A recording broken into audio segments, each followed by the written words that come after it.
recently, President Joe Biden was asked by reporters what he intends to do in regard to Title 42. Title 42 was the pandemic era policy that was implemented by Trump that essentially banned migrants and asylum seekers from crossing the US border. And they cited COVID for the reason for doing so.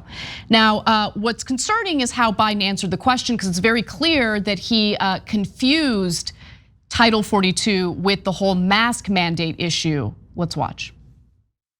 On Title 42, sir, are you considering delaying lifting Title 42? No, what I'm considering is continuing to hear from first of all, there's going to be an appeal by the Justice Department, because as a matter of principle, we want to be able to be in a position where if in fact it is strongly concluded by the scientists that we need Title 42, that we be able to do that. But there has been no decision on extending Title 42. So when he mentions the appeal by the DOJ, it's abundantly clear that he's referring to the mask mandates, because a federal judge just struck down the constitutionality of the mask mandates. And now the Biden administration is planning on appealing it through the Department of Justice. That is not what he was asked about. He was asked about Title 42, which has to do with the immigration policy at the southern border. Guys, that was really bad. So I know why he made the mistake, because Chris Coons was doing that talking point, his ally, the conservative Democrat in the Senate, about, we want to make sure that we don't lift Title 42 and we keep banning the immigrants because we're concerned about coronavirus, okay?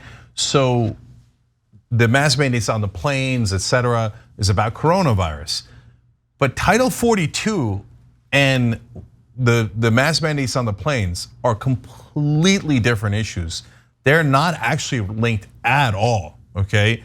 So the way that he talked about it and Title 42 is, if you don't follow politics that closely and you're not familiar with it, I get it.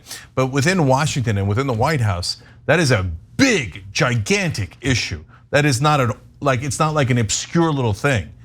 For him to confuse those two things, it's really bad. I wish it wasn't the case, but that is, no, he's in trouble. That he's confusing very simple things live on air, and it happens unfortunately regularly.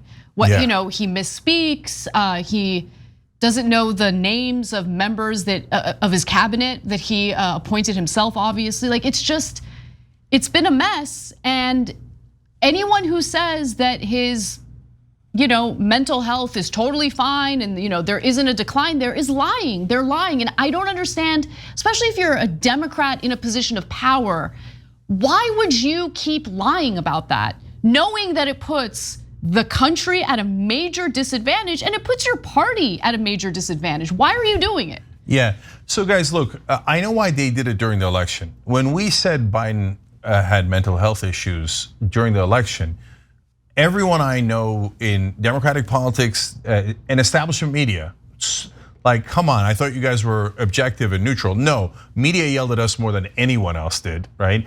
And all the way through to my friends. They were like, Cenk, this is outrageous. You can't say that. What if Trump wins? Okay, but those are two different things. I hate Trump and I didn't want him to win at all.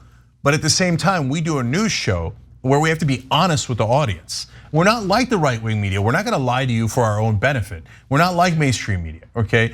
So now we're past the election. So the only reason why they keep supporting him is just because they've been taught that you're supposed to kiss the ass of the powerful. And that's my boy, that's my side, that's my side. No, guys, it doesn't help you. In the next election, if you run Biden again, by the way, it'll be 2 years later. That is a disaster, A, for the country, what I care most about, but B, if you care about the Democratic Party, an absolute train wreck for the Democratic Party. Right now, he's saying to everyone that'll listen, there was a big story earlier in the week about he's definitely gonna run again. That's no, you have to tackle him. I mean, if he does this during the campaign, we're gonna get annihilated. And besides that, the substance of having a president that has some mental health issues is not a good thing. I mean, look at the previous president. He had different mental health issues, but he was so nuts that his own cabinet considered removing him from office. We want to go 2 presidents in a row like that? Now, the good news is Biden is not nuts. He's just struggling, right? But I mean, look at what happened to Feinstein. She literally can't remember what happened yesterday, or sometimes what happened literally a minute ago. During like the same conversation with the same person, So we have and by the way, why do we have these dinosaurs on both sides? Trump is also in his mid-70s, right? The reason is because of money in politics. Because the more that they stay in office, the more money they get from corporate interests, and the more the corporate interests know that they're getting a return on investment. They've invested in Biden and Pelosi and Schumer and McConnell for decades, and they know Mitch McConnell is gonna deliver for us, Nancy Pelosi is gonna deliver for us. And so that's why they keep going to these super old politicians. It is kind of amazing that they never forget to deliver for their corporate donors. Yeah, of course. That's like the one thing. That's the one thing they don't forget. By the way, why? Because their staff is constantly telling them. Now remember, President Biden, you have to help defense contractors. They have to get all the money. And remember, don't do the student debt relief you promised on the campaign trail. That doesn't help us at all with donors. In fact, banker donors don't like that. Okay, so remember, don't actually do any of your promises. Or maybe that's what happened. The actual great promises that he had during the campaign, maybe he forgot them all. But seriously, it's not a thing to make light of overall. Overall, this is a significant issue.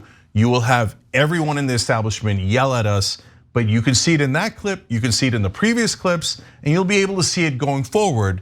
Our job is to actually deliver the news to you, and this is a real issue. Thanks for watching The Young Turks, really appreciate it. Another way to show support is through YouTube memberships. You'll get to interact with us more. There's live chat emojis, badges.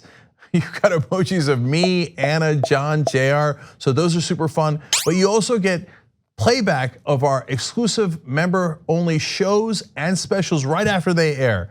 So all of that, all you gotta do is click that join button right underneath the video. Thank you.